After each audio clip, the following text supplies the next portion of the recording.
Hey students, so welcome to Bodhisattva learning. तो आज हम लोग करने जा रहे हैं part 2 of chapter 2 history new kings and kingdoms class 7th। अगर आपने इससे पहले वाली वीडियोस दैट इज़ पार्ट 1 नहीं देखी है चैप्टर 2 की, तो आप जाइए, लिंक डिस्क्रिप्शन में है और ज़रूर देखिए।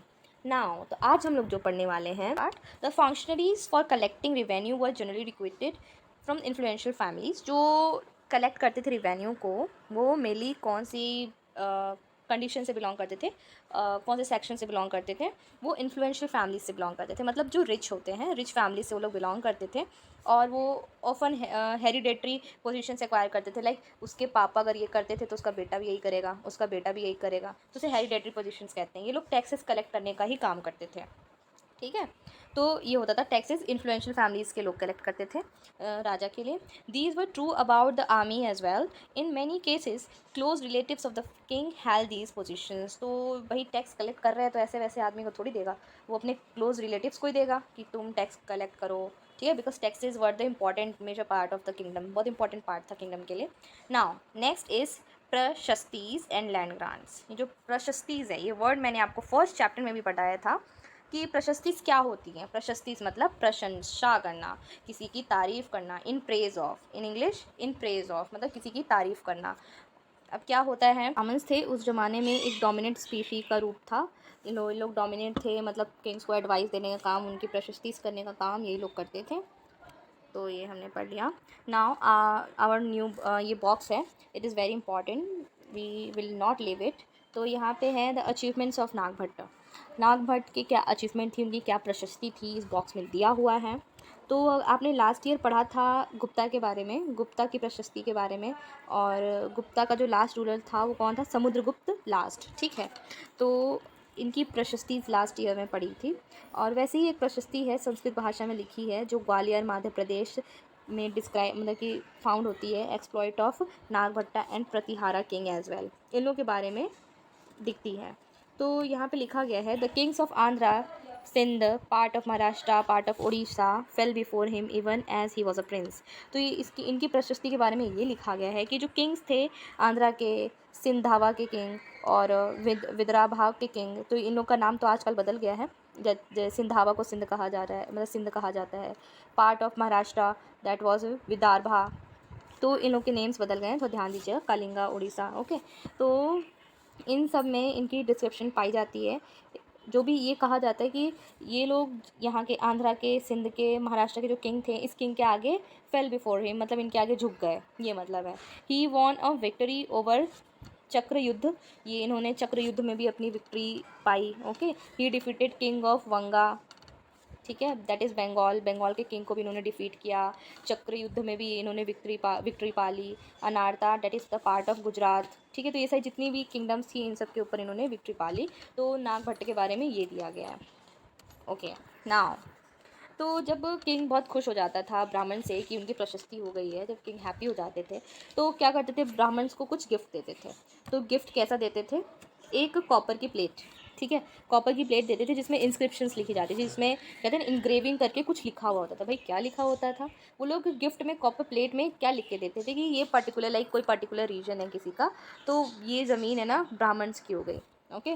तो उसके ऊपर ये लिखा होता था, जैसे कि आजकल हम लोग प्रॉपर्टी के पेपर्स बनाते हैं, वैसे ही वो लोग प्रॉपर्टी के पेपर्स नहीं, वहाँ पे कॉपर प्लेट किंग बना के ब्राह्मण को दे देते थे, ताकि ब्राह्मण फ्यूचर में कोई वो ना, लाइक कोई उनको कह रहा है कि तुम किसकी लैंड में रह रहे हो, तो कभी वो फ्यूचर में ये ना, मतलब कि किंग ना, अगर किंग बदल जा रहा है, अपनी किंगडम किंग अगर बदल के कोई दूसरा किंग आ जा रहा है, कि दूसरा किंग आके उसको कह रहा है लाइक ये पुराना किंग था, ये दूसरा किंग है, तो पुराना किंग चला गया, नया किंग आ गया, तो अगर ब्राह्मण्स को कहते हैं कि ये कौन सी जगह, ये जिस जगह पे तुम रह रहे हो, ये जगह किसने दी है तुमको, या फिर ऐसा कुछ, ऐसी कंडीशन आ जाती है, तो वो लोग इस कॉपर प्लेट को दिखा के ये साबित कर सके कि भाई हमारे रियल, कहते हैं ना, कानूनी तौर पर हमें मिल चुका है। क्या कहने का मतलब था, मतलब कि कोई दूसरा किंग आके उसे डिस्प्लेस ना कर सके, इसलिए लोग कॉपर प्लेट में लिखाते थे। अब लगता है आप लोग को समझ आ गया होगा, इतना बड़ा एग्जाम्पल दिया मैंने, ठीक, इसीलिए कॉपर प्लेट का यूज़ किया जाता था एक प्रूफ के तौर पे ना। हम लोग के आज ज़माने में, आज के ज़माने में हम लोग के पास प्रॉपर्टी पेपर्स होते हैं, वैसे ही उन लोग के लिए क्या था, कॉपर प्लेट्स के रिटर्न इंस्क्रिप्शंस थे, ठीक है। Now what was given with the land, अब लैंड के साथ क्या दिया जाता था। This is a part of Tamil section of land grant given by the Cholas. अब ये तमिल सेक्शन के पार्ट के बारे में हम लोग पढ़ रहे हैं। तमिल में कौन रूल करते थे? चोलाज रूल करते थे। वो कैसे लैंड ग्रांट करते थे? तो देखिए आप, we have demarcated the boundaries of the land by making earthen embankments as well as planting thorny bushes. तो क्या होता था ना कि लाइक पर्टिकुलर कोई ज़मीन दे दी है उन लोगों ने, तो ज़मीन की बाउंड्री भी कर दी थॉर्नी बुशेस से, मतलब कांटेदार बुशेस से ज़मीन की बाउंड्री कर दी। ठीक, उसके अंदर कुछ प्लांटेशन कर दिया। ठीक, तो ये काम करते थे। तो किंग इन लोग को ये सारी चीज़ों गिफ्ट में देते, जैसे कि उस लैंड पे वो लोग ने प्लांटेशन कर दी, फ्रूट्स की अवेलेबिलिटी कर दी फ्रूट्स की। ठीक, और देखिए वाटर रिसोर्सेज आ गए, गार्डन्स और चार्ट्स, मतलब ये सारी चीज़ें गिफ्ट के तौर पे उन लोग को दी जाती थी चोलास किंगडम में। ठीक, platforms of for canals, bridges, rivers, slit land and land tanks, granaries, fish ponds, तो ये सारी चीज़ें उनको एडिशनल में गिफ्ट में मिलती थी। और तो और क्या होता था, टैक्सेस, मतलब कि ही वो receive the land can collect taxes from it. तो लाइक ब्राह्मण्स ने या फिर किसी को भी अगर किंग खुश होकर लैंड देते थे तो उस लैंड से वो टैक्सेस को भी कलेक्ट कर सकते थे। ठीक है, वो जो लैंड जिसको दिया जा रहा है वो टैक्सेस भी कलेक्ट कर सकता था। जुडिशियल ऑफिसर्स जैसे कि कलेक्ट करते थे टैक्सेस, वैसे ही। तो उससे क्या हो सकता था, वो क्या, they can build large rooms, पक्के हुए बेक्ड ईंटों से वो लोग लार्ज रूम्स बना सकते थे, अपर स्टोरीज बना सकते थे, है ना। He can get large and small wells dug, he can plant trees and thorny bushes, मतलब अपने मन चाही चीज़ें उस ज़मीन में कर सकते थे, जो बिल्ड कराना है वो कर सकते थे, मतलब टैक्स रिसीव होता था इसलिए। ठीक, तो ये बॉक्स कंप्लीट हुआ। और unusual for the 12th century was a long Sanskrit poem.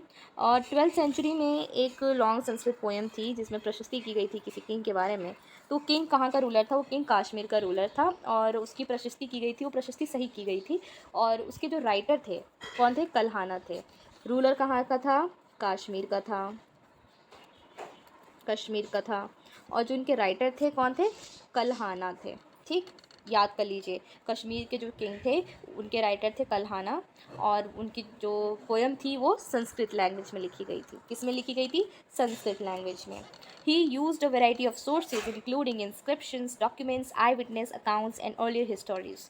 तो ये जो राइटर थे कल्हाना, ये बहुत सारे लिटरली रिसोर्सेज यूज़ करते थे, आई विटनेसेस को यूज़ करते थे, डॉक्यूमेंट्स, इंस्क्रिप्शंस, मतलब उस किंग के बारे में क्या क्या चीज़ें हैं, रियलिटी, उस रियलिटी को फाइंड आउट करने के लिए ये सारी चीज़ें ये यूज़ करते थे। He was often critical about rulers and their policies, और कभी कभी क्रिटिसाइज़ भी करते थे और क्रिटिसिज्म भी सपोर्ट करते थे, क्योंकि ही वॉज वेरी ट्रू। ठीक है, बहुत ट्रू थे। तो ये लोग किंग के बारे में पढ़ते थे तो उनकी जो पॉलिसीज़ अच्छी नहीं लगती थी उसके बारे में भी ये क्रिटिकल थे, उनकी जो वो थी, क्या कहते हैं, माइंड सेट थे, क्रिटिकल थे। ठीक है ना। वॉरफेयर फॉर वेल्थ, अब देखिए, वॉर होती थी वेल्थ कलेक्ट करने के लिए।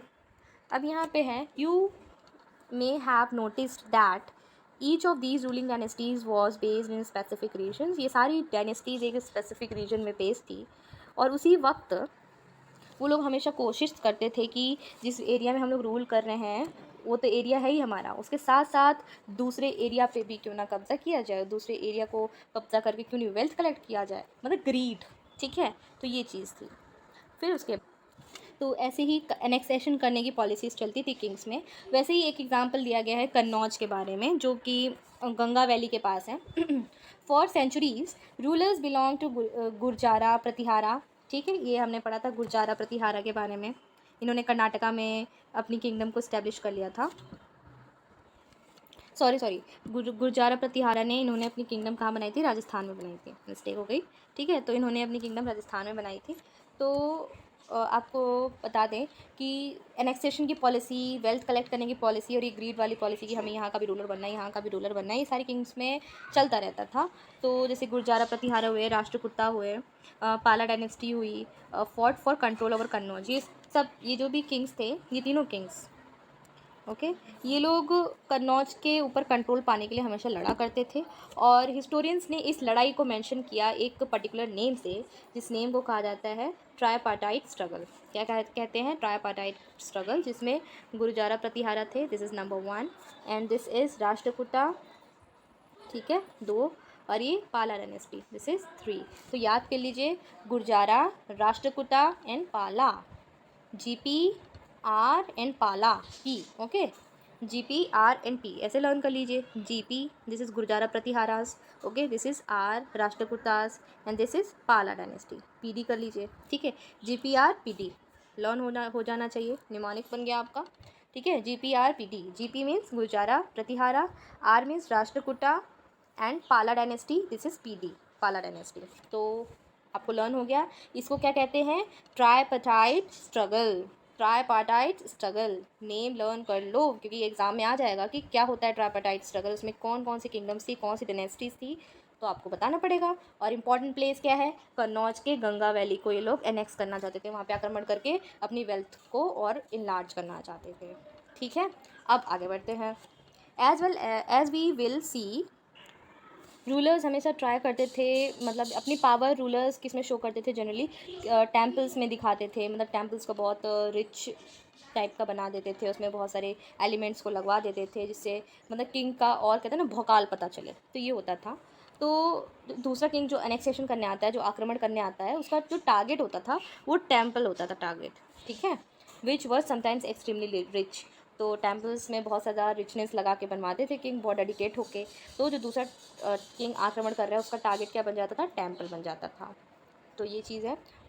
One of the best known of such rulers is sultan. वैसे ही एक रूलर का नाम बताया जाए जिनका टारगेट था टेम्पल, आप ये चैप्टर 5 में पढ़ोगे। अब हम लोग यहाँ पे सुल्तान के बारे में पढ़ रहे हैं। जिन किंग्स का टारगेट टेम्पल था वो चैप्टर 5 में है मेंशन। तो एक बेस्ट उसी टाइप के किंग थे जिनके बारे में यहाँ पे डिस्क्राइब किया गया है, सुल्तान महमूद गजनी, ठीक है, अफ़गानिस्तान के थे।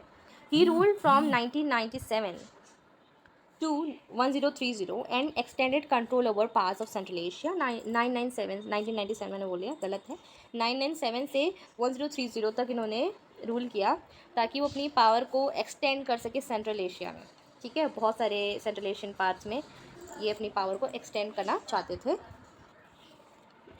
थे नहीं, मतलब उन्होंने एक्सटेंड किया, ठीक है। इंडियन सब कॉन्टिनेंट पे भी एक्सटेंड किया। So that's it for today.